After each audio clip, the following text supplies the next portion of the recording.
आज की वीडियो में हम सीखने वाले हैं रिलेटिव प्रोनाउन स्वर्णम, who, that, which, whose, where, when, what, why and whom के बारे में। रिलेटिव प्रोनाउन किसी वाक्य को संज्ञा तथा सर्वनाम में जोड़ने का काम करते हैं। ये संज्ञा के विवरण की शुरुआत करने के लिए प्रयोग में आते हैं।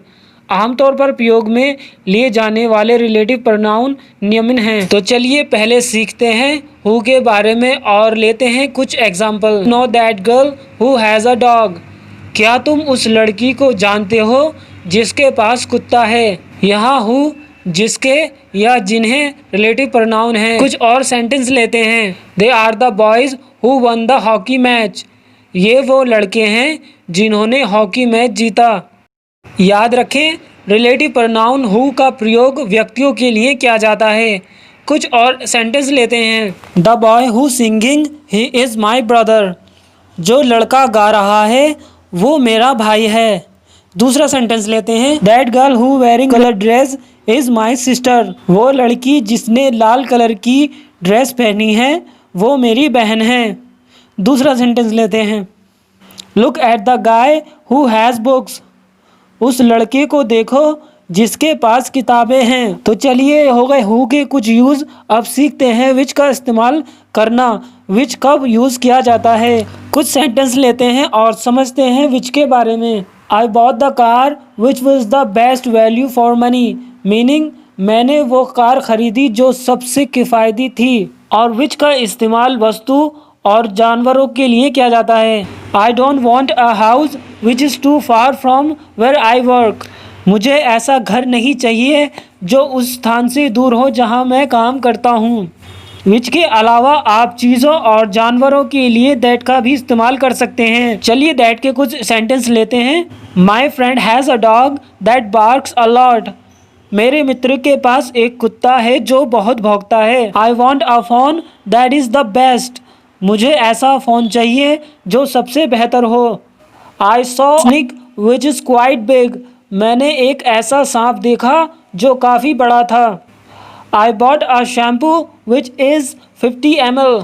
मैंने शैम्पू ख़रीदा जो कि 50 ml का है। तो हमने दैट और विच का मतलब समझ लिया है कि ये जानवर और वस्तुओं के लिए किया जाता है। अब हम सीखते हैं हुज़ के बारे में। हुज़ का प्रयोग अधिकार जताने के लिए या संबंध जताने के लिए किया जाता है। कुछ सेंटेंस लेते हैं। That's the man whose son is a singer. ये वो आदमी है जिसका बेटा गायक है। ये वाक्य में ये संबंध जताया जा रहा है कि ये वो आदमी है जिसका बेटा गायक है। एक और सेंटेंस लेते हैं। There is the lady whose house was burgled yesterday. ये वो महिला है जिसके घर में कल चोरी हुई थी। This is his sister whose brother was caught in. ये वो लड़की है जिसका भाई चोरी करते पकड़ा गया। तो आप इन सेंटेंस में समझ गए होंगे कि इसका संबंध उससे जोड़ा जा रहा है। तो उसके लिए आप हुज का इस्तेमाल कर सकते हैं। अब हम सीखते हैं वेयर के बारे में। तो चलिए कुछ सेंटेंस लेते हैं। The hotel where we stayed was a great. वह होटल जहाँ हम रहे थे वह बहुत अच्छा था। वेयर का प्रयोग स्थानों के लिए किया जाता है। कुछ और सेंटेंस लेते हैं। That is the town where I was born. ये वो शहर है जहाँ मेरा जन्म हुआ था। I went where there was a big fair. मैं वहाँ गया था जहाँ बहुत बड़ा मेला लगा था। चलिए दूसरा सेंटेंस लेते हैं। She came to meet me where I was working. वो मुझसे वहाँ मिलने आई थी जहाँ मैं काम कर रहा था। She came to meet me where I was working. Where I was working यानी कि जहाँ मैं काम कर रहा था। आप कोई सी जगह पे भी हो सकते हो, आप कोई से स्थान पे भी हो सकते हो।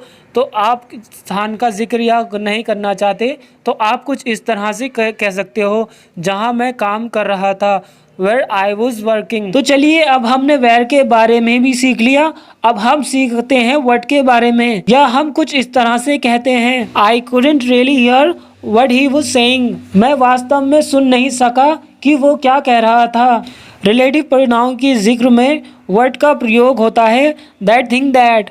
कुछ सेंटेंस और लेते हैं। Do you understand what he means. क्या तुम समझे उसके कहने का क्या मतलब है। इसके अलावा अब हम सीखते हैं वाई का प्रयोग। तो दोस्तों वाई का प्रयोग किसी कारण रीज़न देने या उसके बारे में बात करने के लिए किया जाता है।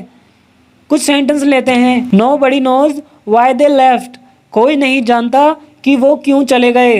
ही explain the reason why he was late, उसने देरी से आने का कारण समझाया। वाई का प्रयोग हम तब करते हैं जब हमें किसी रीज़न को देना हो कि हम उसमें क्यों नहीं कर सके या क्यों नहीं हो सका। तो चलिए अब सीखते हैं होम के कुछ सेंटेंस और समझते हैं कि कब होम का यूज़ करना चाहिए। The lawyer whom I met advised me to go to the court, वो वकील जिससे मैं मिला उसने मुझे अदालत जाने की सलाह दी थी। तो फ्रेंड्स फॉर्मल इंग्लिश में होम का प्रयोग लोगों के लिए किया जाता है। कुछ और सेंटेंस लेते हैं। Are you the person whom I was speaking with earlier, क्या आप वही इंसान हैं जिससे मैं पहले बात कर रहा था। तो ये थे कुछ relative pronouns whom, what, which, whose, where, what, why and whom. तो आप भी इसी तरह से इनका इस्तेमाल कर सकते हैं।